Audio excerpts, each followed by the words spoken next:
Hello students, कैसे हो? उम्मीद करता हूं बढ़िया होंगे। तो बच्चों, आज हम चाल तथा दूरी की हमारी सेकंड क्लास करेंगे। फर्स्ट क्लास मैंने कल आपको कराई थी, जिसमें मैंने फॉर्मूले और सारे इंपॉर्टेंट क्वेश्चन कराए थे जो लगातार बार बार आते हैं। उसका लिंक आपको डिस्क्रिप्शन में मिल जाएगा। और आज ये इसकी सेकंड क्लास है। मैंने आपको बताया था कि चाल, दूरी तथा समय की मैं 3 क्लास कराऊंगा और इन तीनों क्लास में इंपॉर्टेंट वो सवाल होंगे जो लगातार पेपर में पूछे जाते हैं। तो अगर आपको अच्छे से तैयारी करनी है तो वीडियो को पूरा देखिएगा, और कोई डाउट है तो पूछ लीजिएगा कमेंट बॉक्स में। तो आज की वीडियो में कौन कौन से सवाल कराने वाला हूं ये देख लीजिए ध्यान से। ये हम लोग जो है 10 सवाल आज की वीडियो में करने वाले हैं। और इन्हें करने से पहले सबसे पहले मैं आपको फिर से एक बार रिमाइंड करा दूं आपके फॉर्मूले। फॉर्मूले आपको बहुत अच्छे से याद होने चाहिए। चाल तथा दूरी समय के फॉर्मूले: चाल बराबर दूरी बटा समय, समय बराबर दूरी बटा चाल, और दूरी बराबर चाल गुना समय होता है। साथ ही साथ आपको यह चीज ध्यान रखनी होगी, अगर किलोमीटर प्रति घंटा को मीटर प्रति सेकंड में बदलें तो 5/18 से गुणा करनी पड़ेगी, क्योंकि 1 किलोमीटर प्रति घंटा में 5/18 मीटर प्रति सेकंड होते हैं। दूसरा, 1 मीटर प्रति सेकंड को अगर किलोमीटर प्रति घंटे में बदलना हो तो 18/5 से गुणा करनी पड़ेगी। ये हमारे की पॉइंट है जिसके अकॉर्डिंग हम लोग को क्वेश्चन करने हैं। चलिए देखते हैं पहला क्वेश्चन। पहला क्वेश्चन आपके सामने आ गया है। 180 मीटर प्रति सेकंड को किलोमीटर प्रति घंटा में बदलिए। 180 किलोमीटर प्रति सेकंड को किलोमीटर प्रति घंटा में बदलना है। तो मैंने आपको क्या बताया, जब हम मीटर प्रति सेकंड को किलोमीटर प्रति घंटा में बदलते हैं तो इसमें हम गुणा करते हैं बच्चों 18/5 से। 18/5 से जब हम गुणा कर देते हैं तो आपका किलोमीटर प्रति घंटा में बदल जाता है। चलिए इसको काट देते हैं। 5 तिये 15 बचा 3, 5 छंग 30, कितना हो गया? 36 गुणे 18। 36 और 18 की मल्टीप्लाई कर देंगे। 36 और 18 की यहाँ पे मल्टीप्लाई करेंगे। 8 छंग 48, और 8 तिया 24, और 4 28, एक छिक्का 6, और एक तिया 3, 8, 8 6 14, 3 2 5 और एक 6, कितना हो गया? 648। 648 किलोमीटर प्रति घंटा आपका आंसर ऑप्शन नंबर सेकंड हो जाएगा। ठीक है बच्चों, अगला प्रश्न देखते हैं। सारे के सारे प्रश्न हमारे बहुत ही ज्यादा इंपॉर्टेंट है, लगातार पेपर में बार बार यही प्रश्न आपसे पूछे जाते हैं। चलिए अगला प्रश्न देख लेते हैं। प्रश्न को ध्यान से पढ़िएगा, यूनिट का यहाँ पे सारा खेल है। एक गाड़ी 500 किलोमीटर की दूरी को 10 घंटे में तय करती है, तो गाड़ी की चाल क्या होगी हमें ये बताना है। तो देखो बच्चों, चाल हमसे पूछी है तो आपको पता है ना, चाल बराबर क्या होता है? चाल बराबर होता है बच्चों आपका दूरी बटा समय। जब दूरी को समय से भाग कर देते हैं तो हमारी चाल आ जाती है। अब चाल के अगर आप ऑप्शन देखो तो सारे के सारे ऑप्शन आपके किलोमीटर प्रति घंटा में दिए गए हैं, और यहाँ पे आपकी दूरी भी किलोमीटर में है और समय भी आपका घंटे में। तो आपको कुछ भी नहीं बदलना। दूरी हमारी 500 हो गई और समय कितना लगा है? 10 घंटे।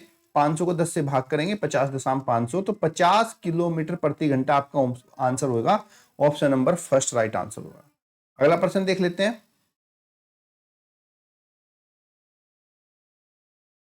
और उससे पहले मैं आपको बता दूं, अगर आप सीरियसली तैयारी कर रहे हैं नवोदय विद्यालय में, आपको 100% अपना सिलेक्शन चाहिए, तो आप ये वाली बुक से तैयारी करिए, चक्षु प्रकाशन की, क्योंकि ये नवोदय विद्यालय समिति द्वारा ही संचालित है।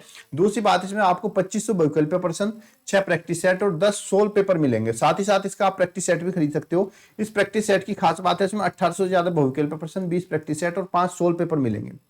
और अगर इस बुक से आप तैयारी करोगे तो 100% आपका सिलेक्शन हो जाएगा। ये बुक आपको मिलेगी कहां से? आपके नजदीकी बुक सेलर से जाकर ले लेना, या फिर नीचे लिंक दिया गया है डिस्क्रिप्शन में, वहां से आप लोग इस बुक को खरीद सकते हो। कुछ कुछ बच्चों ने खरीद रखी है जिनको मैं पढ़ा रहा हूं। बहुत अच्छी ये बुक है, बेस्ट बुक है आपकी नवोदय की।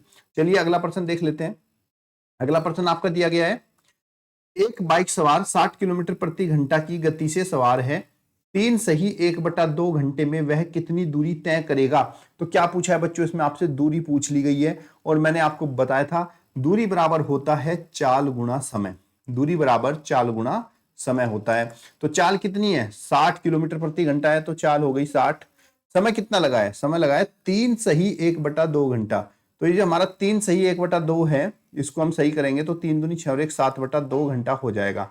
देखो, चाल अगर किलोमीटर प्रति घंटा में और समय हमारा घंटे में, तो कुछ नहीं बदलना, 60 गुणा 7/2 कर देंगे। 2 से 60 कटेगा 30 बार, 3 से 21, 210। तो अगर कोई गाड़ी 60 की स्पीड से चल रही है तो 3 से 1/2 घंटे में वो 210 किलोमीटर की दूरी तय करेगा। ऑप्शन नंबर 1 आपका राइट आंसर हो जाएगा। अगला प्रश्न देख लेते हैं। प्रश्न है अगला, 30 किलोमीटर प्रति घंटा की चाल से 150 किलोमीटर दूरी को पार करने में किसी गतिमान वस्तु को कितना समय लगेगा? यहाँ पे आपको समय पूछा गया है। तो समय बराबर बच्चों क्या था? समय बराबर था हमारा दूरी बटा चाल। समय बराबर होता है दूरी बटा चाल। ध्यान दीजिएगा, सूत्र ही सब कुछ है, सूत्र को बहुत अच्छे कर लेना। दूरी कितनी है? 150 किलोमीटर है, और चाल कितनी है? 30 किलोमीटर। काट देंगे इसको, 3 पंजे 15, कितना हो गया? 5 घंटा। तो उसको जाने में उसको कितना लगेगा, 5 घंटा। अगर 30 किलोमीटर की स्पीड से कोई चल रहा है तो 150 किलोमीटर की दूरी को सिर्फ 5 घंटे में तय कर लेगा। अगला प्रश्न देख लेते हैं। 23 मीटर प्रति सेकंड की चाल से चल रही एक बस 1 घंटे में कितनी दूरी तय करेगी। तो जो बच्चों ये पूछ रहा है इसमें कितनी दूरी तय करेगी 1 घंटे में, तो यहाँ पे थोड़ा सा इसने आप लोगों को उलझाने की कोशिश की है।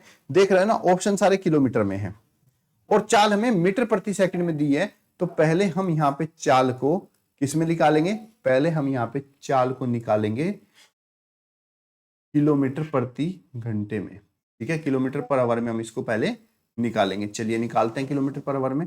देखो 23 मीटर प्रति सेकंड है, किलोमीटर पर आवर में चेंज करने के लिए क्या करेंगे, मैंने आपको बताया था क्या करते हैं बच्चों, 18/5 से गुणा करते हैं। तो ये हमारा किलोमीटर प्रति घंटा इसकी चाल हो जाएगी। चलिए काट देते हैं इसको। 5 तिया 15 बचे कितने 3, 5 छंग 30, तो 23 गुणा 3.6। 23 की हम 3.6 से गुणा करेंगे तो हमारा आंसर आ जाएगा यहाँ पर 82.8। 82.8 किलोमीटर, ये आपका आंसर होगा किलोमीटर पर आवर। और देखो 1 घंटे में जो उसकी चाल होती है ना, वही आपकी 1 घंटे में तय की गई दूरी होती है। तो 82.8 किलोमीटर आपका आंसर हो जाएगा। अगला प्रश्न देख लेते हैं। एक व्यक्ति 6 किलोमीटर प्रति घंटा की चाल से गतिमान है, 8 मिनट में वह कितनी दूरी तय करेगा। तो बच्चों ध्यान से देख लीजिए, इस प्रश्न में आपकी दूरी जो किलोमीटर प्रति घंटा में दी गई है और समय मिनट में दिया गया है, लेकिन आंसर में आपको सब कुछ मीटर में पूछा गया है। तो हम लोग क्या करेंगे, पहले जो 6 किलोमीटर प्रति घंटा है ना, इस चाल को हम मीटर प्रति सेकंड में बदलेंगे। कैसे, 6 की गुणा करेंगे 5/18 से। ठीक है, इससे अगर 6 या 18 तो चाल हो गई 5/3 मीटर प्रति सेकंड। कह रहा है 8 मिनट में कितनी दूरी तय करेगा। तो जो समय है हमारा यहाँ पे दिया गया, ये मिनट में, इसको भी हम सेकंड में बदल लेते हैं। 8 गुणा 60 करेंगे तो कितना हो गया, 480 सेकंड। अब हमसे पूछा कितनी दूरी, तो बच्चों दूरी का सूत्र होता है चाल गुणा समय। चाल है 5/3 और समय है 480। 3 से 3 एकम 3 बचा 1, 3 6 18 जीरो, कितना हो गया 5 गुणा 160। 160 की 5 से गुणा करेंगे 16 पंजे कितना होता है 80 और एक जीरो, तो कितनी 800 मीटर की दूरी तय कर लेगा वो व्यक्ति 8 मिनट में। अगला प्रश्न देख लीजिए, प्रश्न संख्या 8। अनुज ने 108 किलोमीटर की दूरी कार से 2 घंटे में तय की, तो कार की चाल मीटर प्रति सेकंड में क्या होगी। देखो 108 किलोमीटर की दूरी है तो पहले चाल निकाल लेते हैं हम लोग। चाल 108 किलोमीटर है, दूरी बटा समय होता है चाल, 2 पंजे 10, 2 चौक 8, तो 54 किलोमीटर प्रति घंटा। अभी चाल हमारी किलोमीटर प्रति घंटे में आई है, लेकिन चाल हमसे मीटर प्रति सेकंड में पूछा है। तो मैंने आपको बच्चों बताया कि जब भी हम चाल को किलोमीटर प्रति घंटा से मीटर प्रति सेकंड बदलते हैं तब हम 5/18 से गुणा करते हैं। तो 18 तिया 54, 3 पंजे 15, तो आंसर होगा 15 मीटर प्रति सेकंड। ऑप्शन नंबर फर्स्ट आपका राइट आंसर हो जाएगा। अगला प्रश्न देख लेते हैं। एक व्यक्ति 1.2 किलोमीटर की दूरी 3 मिनट में तय करता है, तो उसकी गति बताइए। देखो 1.2 मीटर है और इसकी दूरी जो है मिनट में है, तो हम लोग क्या करेंगे, ये जो किलोमीटर है, जो हमारी दूरी है, इसको मीटर में चेंज कर लेते हैं। 1.2 1 मीटर में होता है 1000 मीटर, 1 किलोमीटर में 1000 मीटर होता है, तो 1000 से गुणा करेंगे, ये हमारा मीटर में चेंज हो जाएगा। ठीक है, उसके बाद समय दे रखा है और समय हमारा यहाँ पे किस में, मिनट में है, 3 मिनट, तो इसको भी हम 3 की 60 से गुणा कर लेंगे तो आपका 180 सेकंड हो जाएगा। उसके बाद हमसे पूछिए चाल, चाल बराबर होता है दूरी बटा समय, तो यहाँ पे हम 1200 बटे में 180 कर देंगे। 0 से 0 कैंसिल हो गया, 6 तिया 18, 6 दूनी 12, 20, तो कितना हो गया हमारे पास ये 20/3 मीटर प्रति सेकंड। लेकिन आप अगर ऑप्शन देख रहे हो तो सारे ऑप्शन हमारे मीटर प्रति सेकंड है, किलोमीटर प्रति घंटा, किलोमीटर प्रति सेकंड, इस तरीके से दिए गए हैं। तो हम इसको किलोमीटर पर हावर में बदलेंगे, तो 20 गुणा 18/5 करेंगे यहाँ पे, 5 चौक 20, 18 चौक 72, तो आंसर कितना होगा, नहीं 8 है ये बच्चों, 8 चौक 32, तो आपका आंसर होगा, 1 मिनट बच्चों, 20/3 अगर हम इसको करते हैं, बदलते हैं 20/3 गुणा में किलोमीटर प्रति घंटा में बदलते हैं तो कितना आएगा भाई हमारा ये, इसको हम 5 18/5 से करेंगे तो 5 चौक 20, 3 6 18, 6 चौक 24, तो कितना होगा बच्चों 24 किलोमीटर पर आवर आपका सही आंसर होगा ऑप्शन नंबर 2। अगला प्रश्न देख लेते हैं, प्रश्न नंबर 10, लास्ट प्रश्न है आज का। रोहित अपने गांव से शहर जाने के लिए 5 किलोमीटर प्रति घंटा की चाल से चलना शुरू करता है। उसने शहर में पहुंचने के लिए 3 घंटे लगते हैं, तो उसके गांव और शहर के बीच की दूरी कितनी है, हमें ये बताना है। तो भाई यहाँ पे हमें दूरी बतानी है, तो दूरी बराबर कितना होता है, दूरी बराबर होता है चाल गुणा समय। चाल है 5 किलोमीटर प्रति घंटा और समय है 3, तो 5 कितना हो गया 15 किलोमीटर, तो कुल दूरी जो है उसके गाँव की 15 किलोमीटर है। तो बच्चों इस तरह के सवाल ही आपके पेपर में आते हैं और ये चाल तथा दूरी के मोस्ट इंपोर्टेंट क्वेश्चन है। अगर कोई सवाल समझ में नहीं आए तो कमेंट बॉक्स में पूछ लीजिएगा, और वैसे यही क्वेश्चन आते हैं, तैयारी 100% करिएगा, जो नहीं आएगा वो मैं आपको लोग कराता रहूंगा। धन्यवाद। जय हिंद, जय भारत।